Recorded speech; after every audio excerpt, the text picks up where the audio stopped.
economic pressures on SMBs increasing or decreasing? And what does that mean for marketing plans on Main Street? Only the barometer knows, and we'll find out in this episode. Corey's Local Marketing Minute is brought to you by iPublish Media. Increase new accounts and grow local ad revenue by delivering the types of campaign SMBs want to buy today. Learn more by visiting iPublishMedia.com or by emailing sales@iPublishMedia.com.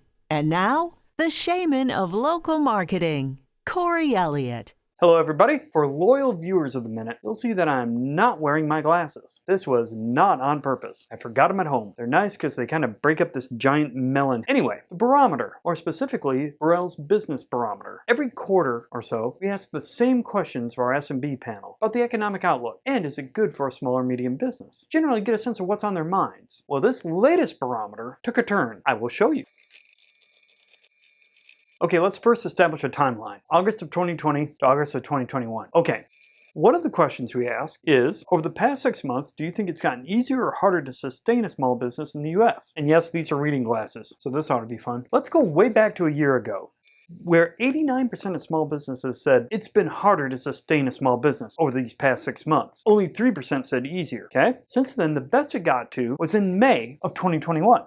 Where we had 26% saying it's easier, 48% saying it's harder. Big change. But now, August of 2021, 1 year later, it stands at 18% and 57%. These are very similar to the numbers we saw in February of this year. So things are bleak, getting better, getting really good, sliding back. It's as if something happened in this time period. I wonder what could have happened during this. If there's some kind of correlation to anything. Well, maybe we'll find a clue in here. Maybe the clue isn't looking forward. Remember, this is looking backwards. 57% say it's harder now to sustain a small business than it was over these previous 6 months. What about the future? So the question was, during the next 6 months, economic conditions for sustaining a small business in the US will get better, get worse, not change. Actually, just look at get worse and get better. Maybe I should just wear my glasses like this. This doesn't age me at all. Let's start here, during the most positive time.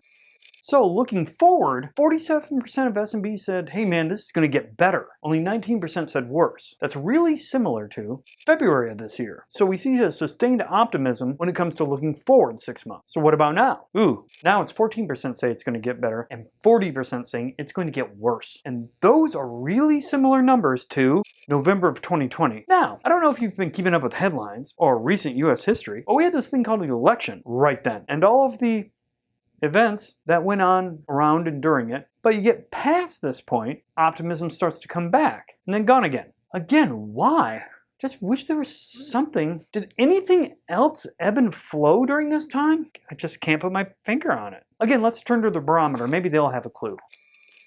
So we asked the panel, as we always do in these things, finally, what's on your mind related to advertising or marketing right now? And it usually comes out as some kind of concern, as opposed to everything's hunky-dory. So let's look at the top 3 things in reverse order. Keep that suspense going. In third place, my favorite 3 letters. I feel like I've hammered this home in this series. They're begging for proof of this. So get that done.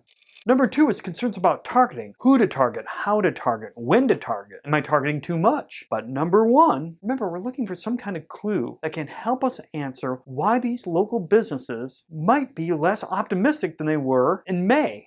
COVID, what's going to happen? Is it going to get worse? Are we going to go back to 2020? A few of them noted that cases have risen, since that they're waiting for this other shoe to drop. That shoe being mandates of some form or another. So it's harder for a small or medium business. The next 6 months don't look that great. I'm really concerned about COVID. Well, what about your marketing, if I may ask? So we asked, over the next 6 months, my business will spend more or less on advertising and marketing than it did in the past 6 months. 1 year ago, in August of 2020, 20% said more, 27% said less. Remember, this would include Q4. Now let's jump to the most optimistic time period we've had, May of 21. Jumps to 31% said more, 11% said less. So where are we now? Remember, it's more difficult. I don't think it's getting better, and I'm concerned about COVID. Where do you think these numbers will fall with Q4 coming up? Check it out. 1 out of 4 say increase, 19% said less. I should have said decrease. Same diff, just sounded better. So not as bad as it was here, not as good as it was here. This could suggest that they want to have a good holiday season. In fact, we have a panel in the field right now talking about the holiday season coming up. Results forthcoming. But this tells me if somebody can address my concerns about COVID and targetability and prove to me you work and help me understand what worked in 2020 so I can apply it now in case something happens, that would be a hell of a partner. We all want to get back to normal, including SMBs, and they're willing to invest, more so than last year. Then again, a lot of this could be that we got too happy and too optimistic too fast. Regardless, the cool thing here is they're more likely to spend this year than last year. So, my friends, all is not lost. Except for my glasses. You've been watching Corey's Local Marketing Minute, sponsored by our friends at iPublish Media. Learn more at iPublishMedia.com. And if a few minutes with Corey isn't enough, you can hear more of his insights on the Local Marketing Trends podcast. Just look for the podcast link on BurrellAssociates.com.